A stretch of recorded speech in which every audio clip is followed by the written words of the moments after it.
Hi everyone, welcome back to me and mommy. This is me Shaili and आज मैं फिर से एक बहुत ही इंफॉर्मेटिव वीडियो लेके आई हूँ जो कि काफ़ी एक कॉमन प्रॉब्लम के बारे में है। एंड अगर आपका बच्चा 3 साल से छोटा है तो आई एम श्योर आपको भी इसके बारे में कुछ चिंता रहती होगी, विच इज़ स्पीच डिले। तो आज के वीडियो में हम एक्चुअली समझेंगे कि स्पीच डिले क्या होता है, इसके क्या क्या पॉसिबिलिटी हैं, बच्चों में आजकल इतना कॉमन क्यों है, एज अ पेरेंट आप बच्चे को कैसे हेल्प कर सकते हैं, क्या उसके साइंस हैं, एंड मोस्ट इम्पॉर्टेंट कि किस केस में आपको डॉक्टर के पास जाना की जरूरत पड़ सकती है। तो वीडियो लास्ट तक जरूर देखें। आई एम श्योर कि वीडियो आपको काफी हेल्प करेगा। एंड जो भी आपकी चिंता है आसपास के बच्चों को देख के कि उसका बच्चा जल्दी बात कर रहा है, मेरा बच्चा नहीं कर रहा है, आई होप कि इस वीडियो को देखने के बाद आपको थोड़ी सी क्लैरिटी मिलेगी। एंड अगर ऐसा होता है तो चैनल को जरूर सब्सक्राइब कीजिए, वीडियो को लाइक कीजिए एंड इसको शेयर कीजिए ऐसे सारे पेरेंट्स के साथ जिनके लिए हेल्पफुल हो सकता है। तो फटाफट से हम वीडियो स्टार्ट करते हैं और सबसे पहले समझते हैं कि एक्चुअल में स्पीच डिले है क्या। तो स्पीच डिले जैसा कि उसके नाम से ही पता लगता है कि बच्चे को जो जिस एज में बोलना स्टार्ट करना चाहिए, बच्चा उस एज के हिसाब से अभी तक उतने वर्ड्स नहीं बोलता है। इसके मल्टीपल रीजन हो सकते हैं, बट ये कोई बीमारी या कोई बहुत बड़ी प्रॉब्लम नहीं है, ना ही इसका कोई बच्चे के इंटेलिजेंस से लेना देना है। Is just a developmental milestone. तो बच्चे को जैसा इन्वायरमेंट मिलता है, बच्चे का जो माइलस्टोन है उसी हिसाब से अचीव होते हैं। तो बच्चे जैसे फॉर एग्जांपल कि अगर बच्चा 2 साल का है तो उसको 4 से 5 वर्ड्स का सेंटेंस बच्चे बना लेते हैं, बट कुछ बच्चे शायद 2 साल की एज में 1 या 2 वर्ड ही बोल रहे होते हैं, या उनको वैसा माहौल नहीं मिलता है कि जहाँ पे उसके वो लैंग्वेज स्किल बच्चे के एज के हिसाब से डेवलप हो पाए। तो उस केस में बच्चे जो है वो बोलना अपने एज के हिसाब से थोड़ा लेट स्टार्ट करते हैं। हालांकि आगे जाके बच्चे इसको कवर कर लेते हैं, लेकिन क्योंकि बच्चे को स्कूल भी जाना है तो बच्चे के लिए इम्पॉर्टेंट है कि बच्चे अपने एज अप्रोप्रिएट जितना उनको बोलना चाहिए, जितना उनका लैंग्वेज स्किल डेवलप होना चाहिए वो डेवलप हो। बट अगर वो डेवलप नहीं हो रहा है बच्चे के एज के हिसाब से या जो एक डिफाइंड माइलस्टोन पैटर्न है उसके हिसाब से, तो उसको हम स्पीच डिले करके बोलते हैं। अब आगे बढ़ने से पहले हम इन माइलस्टोन के बारे में ही बात कर लेते हैं, क्योंकि माइलस्टोन के हिसाब से ही पेरेंट्स से डिसाइड कर सकते हैं कि उनके बच्चे में स्पीच डिले है या नहीं है। एंड दीज जो मैं आपको बता रही हूँ माइलस्टोन, ये बहुत ही मैं आपको स्टैंडर्ड टर्म्स के हिसाब से बता रही हूँ, बहुत ही सिंप्लीफाई करके। आप बच्चे के 2-2, 3-3, 6-6 महीने वाले अगर माइलस्टोन पे जाएंगे तो थोड़ा टेंशन पेरेंट्स को ज्यादा होती है। तो मैं सिंपली बताती हूँ कि जब बच्चा 1 साल का होता है तो यूजुअली बच्चे जो सिंगल जो वर्ड होते हैं जैसे दादा, मामा, पापा, बॉल, ऐसे वर्ड यूजुअली बच्चे बोलना स्टार्ट कर देते हैं, मेजॉरिटी ऑफ द बच्चे। बट अगर बच्चा आपका बोलने ये सिंपल सिंपल वर्ड्स नहीं बोल रहा है तो आपको चिंता करने की जरूरत नहीं है। You should wait for few more months, क्योंकि ऐसा नहीं है कि अगर बिल्कुल 12 महीने का माइलस्टोन है तो बच्चे ने 12 महीने पे ही वो अचीव करना है। कुछ बच्चे 13 महीने पे, कोई 14 महीने पे, इस तरीके से भी बच्चे करते हैं। इसके अलावा जब बच्चा 2 साल का हो जाता है तो 2 साल तक के यूजुअली बच्चे 4 से 5 वर्ड्स बोलना स्टार्ट कर देते हैं। जैसे 4 से 5, इवन कभी कभी बच्चे सेंटेंस बनाना भी शुरू कर देते हैं, डिपेंडिंग ऑन कि आप उनसे कितना बात करते हैं।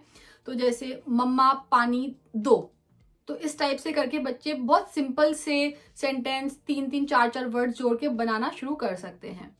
यूजुअली 3 साल के बाद जो बच्चे होते हैं वो एक सिंपल बहुत ही बेसिक सा सेंटेंस बनाना स्टार्ट कर देते हैं, जिसमें कि अगर वो किसी स्ट्रेंजर से भी बात कर रहे हैं तो वो भी उनकी बात समझ सकता है। जैसे मैं स्कूल गया था, जिसमें कि आपके 5-6 वर्ड से ज्यादा आ सकते हैं। मेरे स्कूल का नाम ये है, मुझे भूख लग रही है, मुझे बिस्किट खाने को चाहिए। तो इस टाइप से करके थोड़े से कॉम्प्लिकेटेड वर्ड बच्चे बोलना स्टार्ट कर देते हैं, जिसमें मात्रा भी आती है और उनकी स्पीच में थोड़ी सी क्लैरिटी 3 साल तक आ जाती है। यूजुअली 4 से 5 साल के एज में बच्चे अपनी स्पीच की जो स्किल्स है उसको अच्छा खासा डेवलप कर लेते हैं। बहुत हाई लेवल कॉम्प्लिकेटेड वर्ड को अगर छोड़ दें तो नॉर्मल जो कॉन्वर्सेशन है बच्चे आराम से कर सकते हैं। बच्चे क्वेश्चन पूछने का स्किल उनमें आ जाता है, चीज़ों को मना करने का, चीज़ों को जो वाई वाला उनका फेज होता है वो उनका आ चुका होता है 4 से 5 साल तक। तो ये मैंने बहुत ही आपको सिंप्लीफाई करके माइलस्टोन समझाए हैं। अगर आपका इसमें से कोई एक माइलस्टोन सही है, दूसरा माइलस्टोन थोड़ा सा डिले है, तो उस केस में आप थोड़ा सा वेट कर सकते हैं। हम बात करेंगे कि और क्या कर सकते हैं वेट करने के अलावा। बट ये माइलस्टोन आपको समझने में हेल्प करेंगे कि आपके बच्चे में स्पीच डिले है या नहीं है। अगर बच्चा अपने एज के हिसाब से अप्रॉक्सीमेट 2-3 महीने के गैप में अपने माइलस्टोन्स अचीव कर रहा है बात करने के, तो आपको चिंता करने की जरूरत नहीं है। नाउ अब समझते हैं कि क्या क्या कॉमन रीजन हो सकते हैं बच्चे में स्पीच डिले के। तो आज के टाइम में जो सबसे कॉमन जो बच्चों को देखने को मिल रहा है विच इज एक्सेसिव स्क्रीन। आजकल बच्चों को बहुत ही मतलब उनके फर्स्ट बर्थडे से पहले ही उनको मोबाइल या टीवी उनको देखना बच्चे को स्टार्ट कर देते हैं, जिसमें कि बच्चे की जो वन वे कम्युनिकेशन है वही होती है। बच्चा कभी भी बोलने की कोशिश नहीं करता है, वो सिर्फ एब्जॉर्ब ही कर रहा होता है। तो उसको वर्ड समझ में आते हैं, मीनिंग समझ में आता है, बट बच्चा कभी भी कोशिश नहीं करता है बोलने की। इसके अलावा एक रीजन हो सकता है कि बच्चे को हियरिंग प्रॉब्लम है। तो अगर बच्चे को ठीक से सुनाई नहीं आता है, बच्चा ठीक से वर्ड्स को समझ नहीं पाता है, तो डेफिनेटली बच्चा उसको बोल भी नहीं पाएगा। तो ये आपको एकदम से पता नहीं लगता है, इस चीज को पता करने में थोड़ा टाइम लगता है। इसके अलावा कभी कभी ऐसा भी होता है कि घर में एक से ज्यादा लैंग्वेज बच्चे के सामने बोली जाती हैं। तो उन केसेस में बच्चों को स्टार्टिंग में थोड़ा सा पिकअप करने में टाइम लगता है, बट एक बार उनको लैंग्वेज समझ में आ जाती है, वो बोलना स्टार्ट कर देते हैं, उसके बाद लॉन्ग टर्म में उनको बेनिफिट रहता है क्योंकि उनको 2 लैंग्वेज सीखने को मिल रही हैं। इसके अलावा जिन घरों में बच्चे से इंटरेक्शन कम होता है, मतलब बच्चे से बात कम होती है, बच्चे को कम वर्ड सुनने को मिलते हैं, आपस में लोग कम बात करते हैं बच्चे के सामने, उन केसेस में भी बच्चे के जो लैंग्वेज स्किल्स हैं वो थोड़े से डिले हो सकते हैं।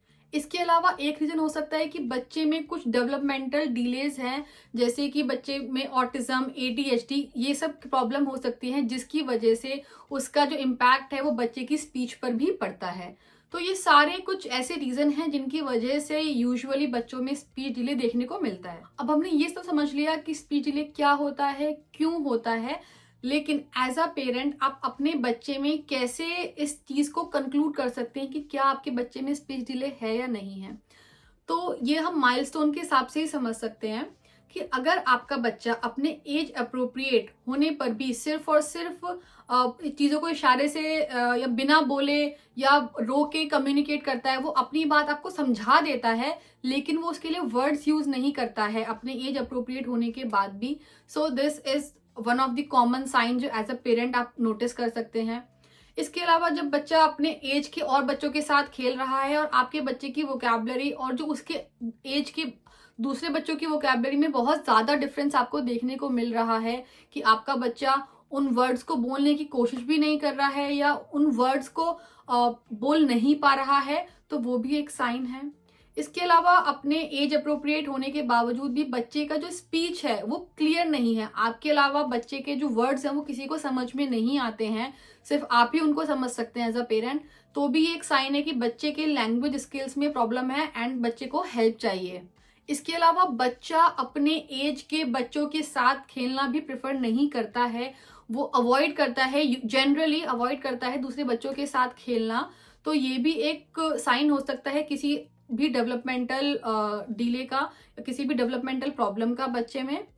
एंड यूजुअली क्योंकि बच्चे बहुत ज्यादा क्वेश्चन पूछते हैं, बहुत ज्यादा चीजों को मना करते हैं, तो अगर आप ये नोटिस कर रहे हैं कि आपका बच्चा ना तो कोई क्वेश्चन पूछता है, ना कोई चीजें के लिए मना करता है, जैसा आप बोलते हैं एकदम चुपचाप मान लेता है, जो कि बहुत रेयर होता है बच्चों में, तो वहां पे भी आपको थोड़ा सा अलर्ट होने की जरूरत है कि बच्चा अभी इस एज में है कि चीजें उसको समझ में आती हैं, स्पेसिफिकली अबव 3, और बच्चा कोई भी क्वेश्चन नहीं पूछता है, कोई भी सेंटेंस, बड़े बड़े सेंटेंस बनाने की कोशिश भी नहीं करता है, आपको कॉपी नहीं करता है लैंग्वेज में, तो यहाँ पे आपको एज अ पेरेंट थोड़ा सा अलर्ट हो जाना चाहिए। अब एज अ पेरेंट आप और क्या कर सकते हैं, यहाँ पे आपने आपको यहाँ तक एक आइडिया लग गया होगा कि आप ये जज कर पाए कि आपके बच्चे में स्पीच डिले है या नहीं है। बट अगर आप नोटिस करते हैं कि हाँ आपके बच्चे में स्पीच डिले के सिम्टम है या साइंस है, तो आपको क्या करना है। सबसे पहली चीज जो आपको चेक करनी है विच इज कि बच्चे को हियरिंग में कोई प्रॉब्लम तो नहीं है। तो हियरिंग तो बच्चे की बहुत 5-6 महीने के बाद से ही आपको आइडिया लग जाता है कि हाँ बच्चे की हियरिंग में इशू नहीं है। तो जब भी आप बच्चे का नाम लेते हैं या जिन चीजों के नाम बच्चे को पता है उन चीजों के नाम बच्चे को बोलते हैं, बच्चा उस पर रिएक्ट करता है, तो इससे आपको सबसे पहले इंश्योर करना है कि बच्चे की हियरिंग में कोई प्रॉब्लम नहीं है। अगर आप ये जज नहीं कर पा रहे हैं तो आप ENT डॉक्टर से हेल्प ले सकते हैं, अपने पीडियाट्रिशियन से बात कर सकते हैं, बट सबसे पहली चीज टू इंश्योर कि बच्चे की हियरिंग इशू नहीं है। नेक्स्ट जो कि मैंने बोला था सबसे मोस्ट कॉमन है विच इज स्क्रीन। आपको बच्चे की स्क्रीन लिमिट करनी है। मेरे अकॉर्डिंग तो अगर आपके बच्चे ने अभी तक बोलना स्टार्ट नहीं किया है, you should stop their screen immediately, कि बच्चे को स्क्रीन बिल्कुल देनी ही नहीं है जब तक बच्चा बोलना शुरू नहीं करता है। डॉक्टर्स भी बोलते हैं कि बच्चे को यूजुअली 2 साल के बाद ही स्क्रीन देनी चाहिए। तो अगर आपका बच्चा छोटा है and again you are suffering from speech delay, तो उस केस में बच्चे की स्क्रीन अगर आप बिल्कुल बंद नहीं कर सकते हैं तो बहुत ही लिमिटेड टाइम के लिए बच्चे को दीजिए। नेक्स्ट चीज जो सबसे ज्यादा हेल्पफुल रहती है विच इज बच्चे से बातें करना। जितनी आप बच्चे से बातें कर सकते हैं उतनी बातें कीजिए। हर चीज को रिपीट करके बताइए, धीरे धीरे बोलिए, क्लियर वर्ड्स में बोलिए। जितना ज्यादा आप बच्चे से इंटरेक्ट करेंगे, जितना ज्यादा आप बच्चे से बात करेंगे, बच्चे की लैंग्वेज स्किल्स उतनी ही इंप्रूव होती है। बच्चे को एनकरेज कीजिए, मोटिवेट कीजिए कि वो आपके क्वेश्चंस के आंसर दे। आपने नोटिस किया होगा हर घर में जब बच्चे ग्रैंड पेरेंट्स के साथ रहते हैं तो वो बच्चों से काफी बातें करते हैं। उन केसेस में बच्चों की जो लैंग्वेज स्किल्स होती है वो काफी इंप्रूव होते हैं एज कम्पेयर टू जो बच्चे अकेले रहते हैं।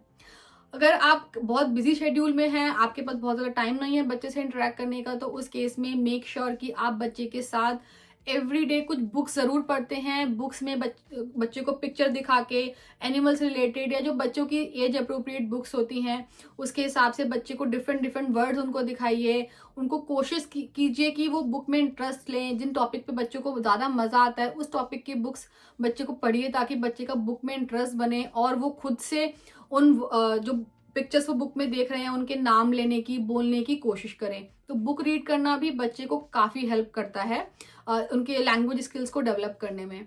इसके अलावा जो भी बच्चों की राइम्स हैं, जो भी बच्चों की कुछ भी सॉन्ग्स हैं, स्टोरीज हैं, वो बच्चे से आप कोशिश कीजिए कि बच्चे के साथ वो रिपीट कर रहे हैं। बच्चे के साथ डांस करते हुए कोशिश कीजिए कि बच्चे भी उनको रिपीट करने का ट्राई करें। यहाँ पे मैंने जब दर्श ने बोलना स्टार्ट किया था तो हमने एलेक्सा डिवाइस लिया था। तो एलेक्सा से क्या होता था कि हम लोग खुद भी बच्चों की राइम्स चलाते थे या एलेक्सा पे और भी बहुत सारे बच्चों के एनिमल्स के साउंड निकालो, तो बच्चा खुद से एनकरेज होता है कि मैं एनिमल का नाम बताऊं एलेक्सा को। तो ऐसे करके बहुत सारी चीज़ें हैं ऑडिबल पे, एलेक्सा पे, जो आप ट्राई कर सकते हैं।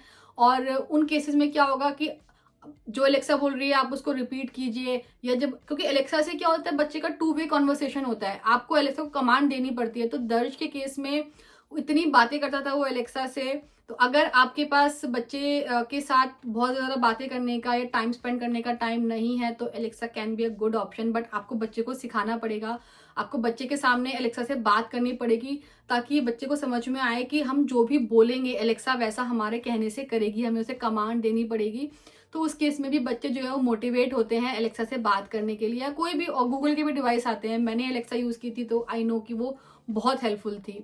और अगर आपको लग रहा है कि ये सारी चीज़ें आपको हेल्प नहीं कर रही हैं या आपका बच्चा 3 साल से ऊपर का है और इन सारी चीज़ों को यूज़ करने के लिए काफ़ी लेट हो चुका है, तो उस केस में आप स्पीच थेरेपिस्ट की हेल्प ले सकते हैं।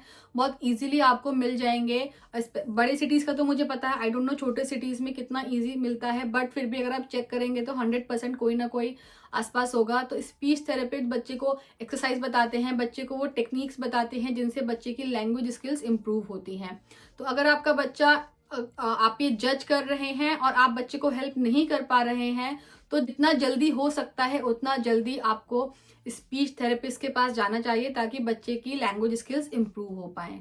और इसके अलावा ये समझना भी इम्पॉर्टेंट है, ये कोई ऐसा प्रॉब्लम नहीं है जो सॉल्व नहीं हो सकता है, बट आपको एज अ पेरेंट बहुत ही पेशेंस से बच्चे के साथ डील करना पड़ेगा। क्योंकि ये ऐसी कोई चीज़ नहीं है जो बच्चे ने अपने हिसाब से या बच्चे की गलती की वजह से हुई है या आपकी गलती की वजह से हुई है। And speech delay easily resolve हो जाता है अगर आप उसको टाइमली नोटिस करके टाइमली उसको रिजॉल्व करें। तो बहुत ही प्यार से और संयम से अपने बच्चे की हेल्प कीजिए, उसको सपोर्ट कीजिए और बहुत जल्द ही वो अपनी age appropriate language skills develop कर लेगा। आई होप कि इस वीडियो से आपको थोड़ी हेल्प मिली होगी, आपको समझ में आया होगा कि किन केसेस में आपको वरी करनी है और किन केसेस में आपको रिलैक्स करने की ज़रूरत है। क्योंकि as a parent I know कि हम बहुत छोटी छोटी चीज़ों पे टेंशन में आ जाते हैं। तो अगर आपको वीडियो हेल्पफुल लगा है, अच्छा लगा है, तो इसको लाइक करना मत भूलिए। और इसके अलावा पेरेंटिंग रिलेटेड और बहुत सारे वीडियोस देखने के लिए हमें ज़रूर सब्सक्राइब कीजिए। And thank you so much for watching today's.